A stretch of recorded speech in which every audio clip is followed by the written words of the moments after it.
down. Nancy and I are going to renew our vows. Okay, the first person to toast is going to be Roy's longest serving friend his whole life, who Roy loves more than anything in the whole wide world, William Oppenheimer. Oh, yeah. This will be good. William, go up there. He's good. Now share the It's truth. an honor to speak for Roy today. In 1953, Evelyn and Charlie Hoffman delighted in playing bridge. And among their bridge friends were my parents, Sarah and Jimmy Oppenheimer. Thus began our friendship, as Roy puts it, since embryonic days. To understand Roy is to have some familiarity with the areas where he has ranged. From 62 Williams Court in Midtown, where he grew up with three older sisters, Cheryl, Becky, and Robbie, where his mother Evelyn so kindly volunteered to serve as our Cub Scout leader. I'm not sure she ever fully recovered. To military school at UMS and various golf courses and Dauphin Island in the summers, and then off to college at Tulane, where he had pretty much decided to devote himself to the arts, and most specifically to the writing arts. So he arrived in New York and very quickly secured a position with New York Magazine, a position which I think included opening mail. But Roy is not someone who can be held back. He is a force of nature. He cannot be restrained. And before long, he was published in the New York Times, Fortune, the Wall Street Journal, Southern Living, and what other magazines ever were wise enough to hire him to write.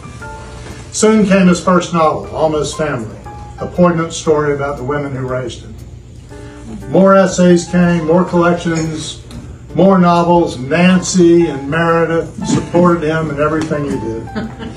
And finally an offer to come back to Mobile and serve as writer-in-residence at Mobile Press Register.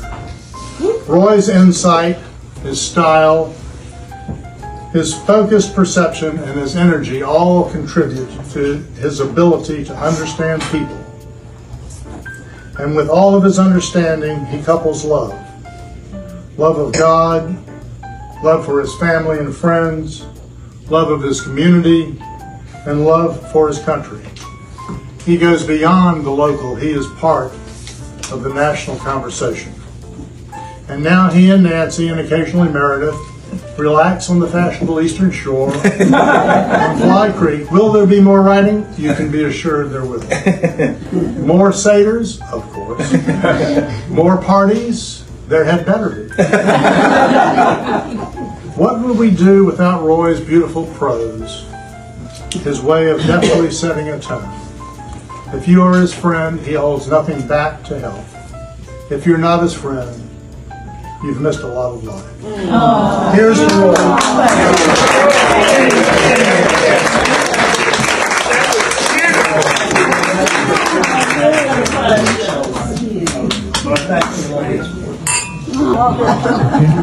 According to Shakespeare, and one of the characters in his play, As You Like It, man goes through 7 stages in a course of his lifetime. The first being that helpless infant, the schoolboy, all the way up, get a good look, all the way up to senility. He's not there yet. All the world's a stage, and all the men and women in it merely players. They have their entrances and their exits, and each man in his time plays many parts. You know, it occurs to me that I am the only person in this room who has known you since the day you were born. 7 decades, Roy. Wow. But what strikes me really as I stand next to you is that not only we had a relationship as a brother and sister, and how we grew and changed over the younger years, but how regardless of age, we have always each been there, one for the other. You for me, and me for you. As a guide, when we find ourselves in uncharted waters. As a sounding board, when we wrestle with the pros and cons of difficult choices. As a support, when we struggle to stand up for, adhere to, or move past moments of deep challenge. As a cheerleader, when we need that boost of confidence to take a leap. And as a soft shoulder, when we hesitate, question, and face our fears. You know, of course, that I'm not standing here just alone, but as the family representative for Mom and Dad, and Cheryl and Becky.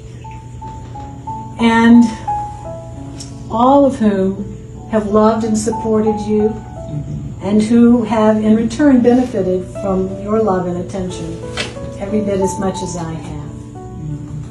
So, to return to Shakespeare, I would like to take issue with Mr. William S. Upon arriving at the ripe age of 70, you are not old, you are not outmoded, rather you have arrived.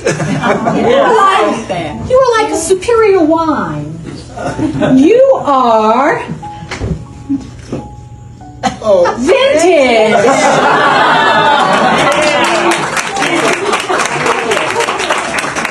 All the world's a stage, and all the men and women merely players. They have their entrances and their exits, and each man in his time plays many, many parts. But you, my dear brother, you still have many parts to play. So let's all raise our glass to Roy for having gotten to this wonderful age of 70 and having arrived at this happy day. Thank you.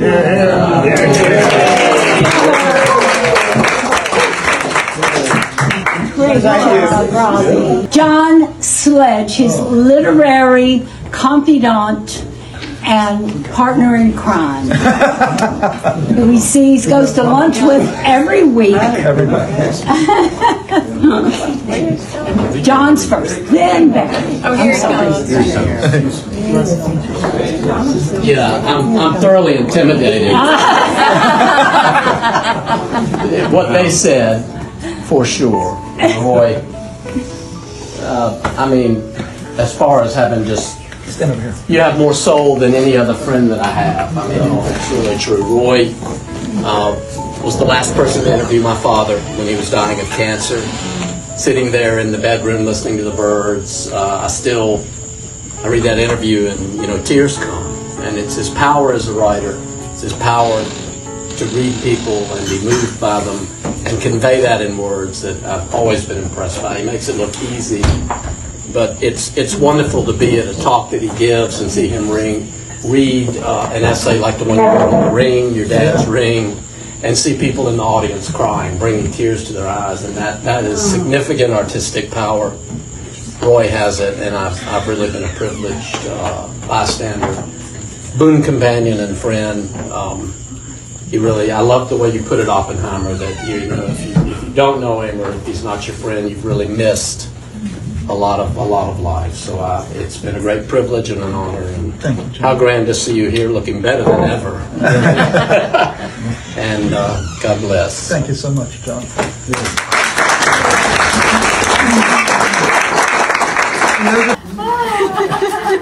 We've heard some beautiful, emotional words so far tonight, and these will not be any of them. This is more like a friar's roast, I think. Are you ready? Are you ready? Ready. Who starts? I will. Okay. And now, presenting Time Life's greatest hits of the 70s. Yes, we mean Roy's 70s. Remember this one? Oh, I do. 70. Can't believe that Roy is 70. he's still got that boyish quality. But Nancy claims he's 70. And who can forget this Johnny Cash favorite?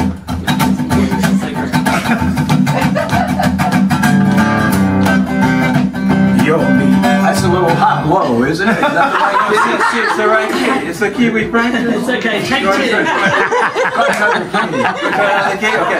How about D? Okay. You're meeting Roy at noon to grab a bite. It's 12:30 and he's still nowhere in sight. You may as well have another glass of wine. You're running on Roy Hoffman.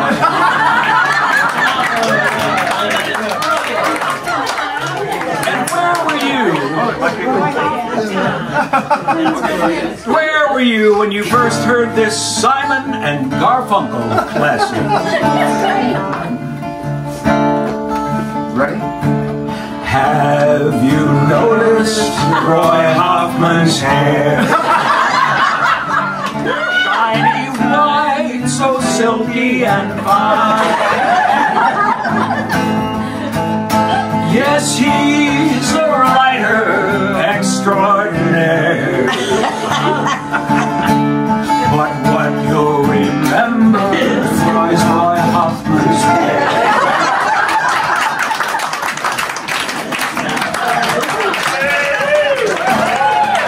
And this one goes way, way back. My Roy friend's back and he's hit another decade. Hey,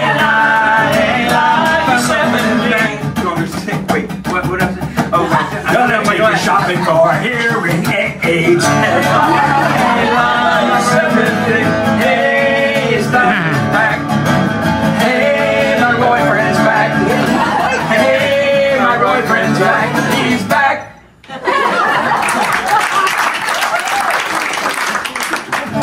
Yes, and the greatest hits of Roy's 70s, and we think Sinatra said it best when he sang this one.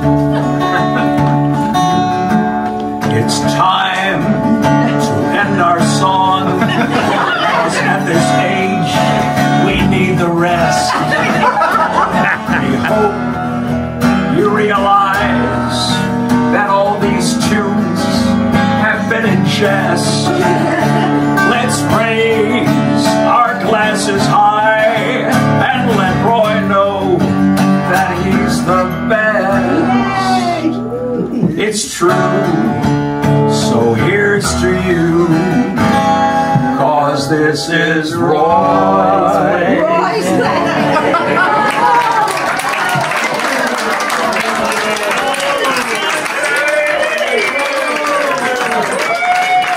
I'm this athlete that cares about what's the next meet, what's the next game, and Roy says, I got an idea. We need to make a movie. So I got assigned to be on Roy's team. So I said, okay, I'll work with Roy. We ended up doing The Long and Winding Road. And my job was to drive the car, and Roy had a camera, and we rode through Municipal Park. We did the long and winding I was 39 years old. My daddy said, an old woman like you are pregnant. And we got this perfect baby that we adored. And to this day, she's the greatest gift that we've ever had in our lives. The ups, the downs, the emotions, the highs, the lows, everything. We're connected with her because she's our only one. And being one of 8 children, I never had much one-on-one time with my parents. And poor Meredith has had so much one-on-one time. And the expectations that we have had, I guess, are a little overwhelming. But I think Roy and I, together, want to toast her as much as we toast you. Oh. I mean, I'm supposed to say something. I don't have Yes, anything you can prepared. say something, Meredith. I didn't have anything prepared either. Okay, last night on the eve of your 70th birthday, we were sitting by the bay at the Grand Hotel. You, Mom, and Robbie, and Bill, and my dad was reflecting on his life, as he often does. And he spoke about the importance of creativity in everything, in the way of living and thinking about the world, and how everything we do can be an act of creativity. And then he said that I have set out to accomplish everything that I have in fact accomplished. This sense of deep satisfaction of life after so much reflection, and I know potentially anxiety about the passage of time and getting older as he passes on to me, but this sense of, wow, I've intentionally lived, and I have lived the way that I set out to do. And after that deep reflection and a couple of strong bourbonade drinks, proceeded to put on the song on his iPhone, now a tech genius able to use Spotify. It's my party and I'll cry if I want. And then the three of us proceeded to go down by the bay, prance down, and he led the way with his hair and his movements, dancing in this way that I now always do in my very bohemian community in Austin, ecstatic dance.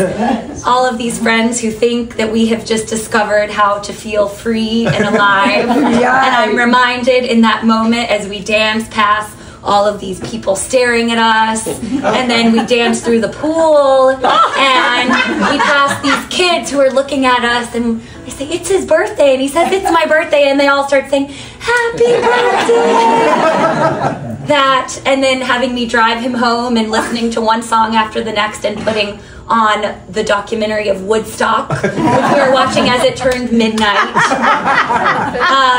That to live is simply to be present, to question, to love, and to be grateful, and to rejoice in the mysteries of all that we will never know as humans, but that we can try to, I don't know, just be with and be as deeply in each moment as we can. So, beautiful. Thank you. Thank you.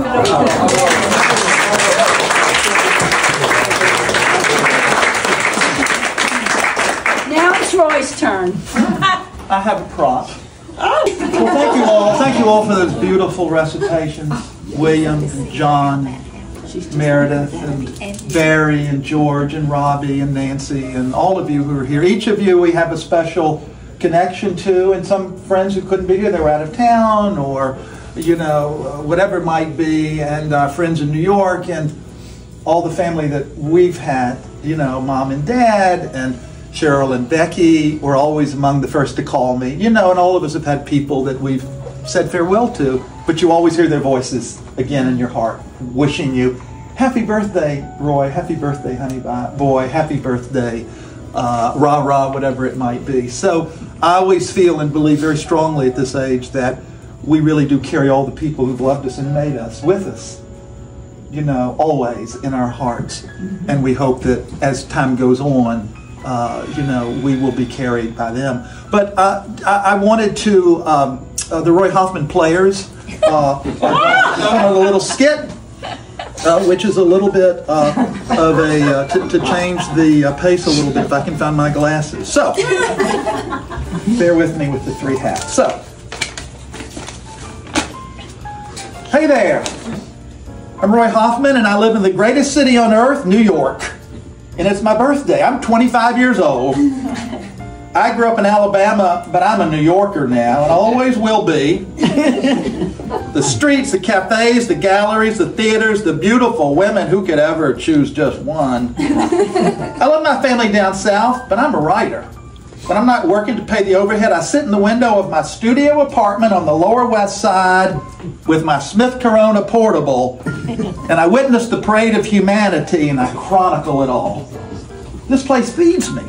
And even if I go back in my imagination to where I grew up for my stories, my oxygen is the freedom of this vast, unstopping city. I have arrived. I will never live in the South again.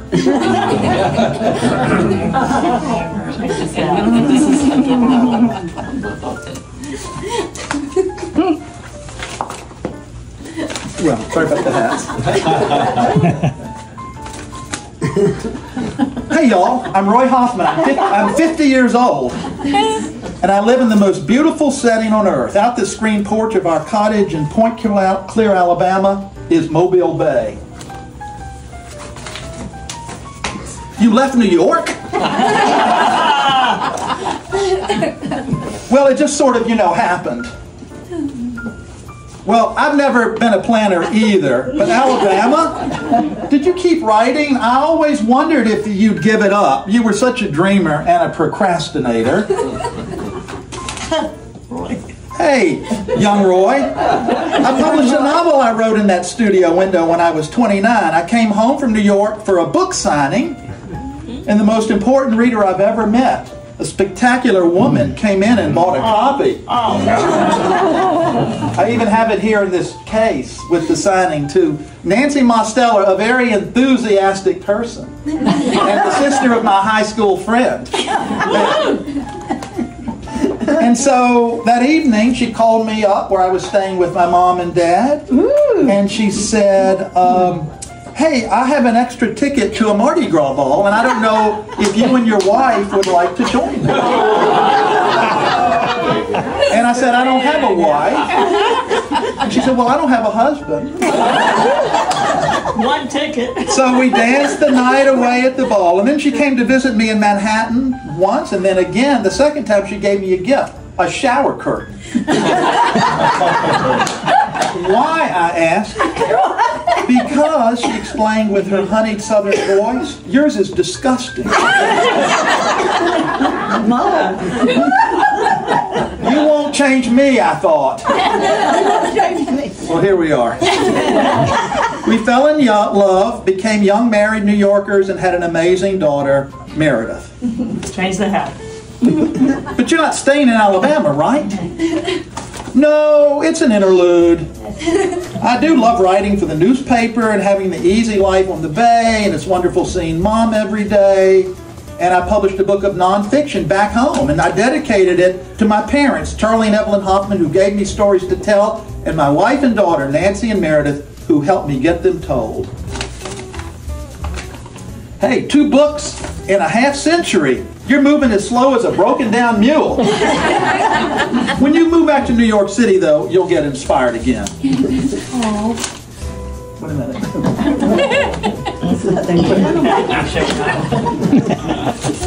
Hold on there. It's June 23rd, 2023. Good Lord, are you a decrepit jackass by now? It's my 70th birthday, kids. Nancy's more beautiful than ever. Meredith is a dynamic young woman. I've got a house full of wonderful friends, and right here in Fairhope. What a blessing to be born into this family. Whatever the other hat is. Yes, it is. Yes, yes. Oh, yes, yes. And then look at this, all these books, Chicken Dreaming Corn, Alabama Afternoons, Come Landfall, The Promise of the Pelicans, Mazel Tov, you're still at it. So what wisdom can you share after all this time? After all this time? Well, my 50-year-old self and my 25-year-old self and my 18-year-old self and my 12-year-old self. Family, friends, faith, work, community, health, kindness, compassion, travel, adventure, creativity, gratitude, joy. Seek those and you'll know happiness. And one more, love. Roy number 1. I could have told you all that. Roy 3. But you didn't understand it. You didn't know it in your heart and your soul. But I could not have taken the journey without y'all, all the earlier yous. Thanks, older Roy. All together, the journey continues. Thank you all. Onward.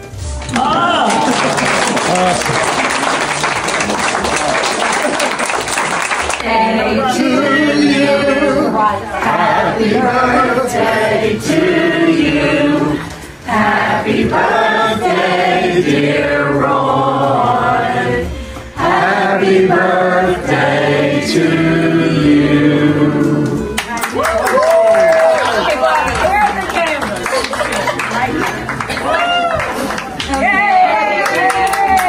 Nice.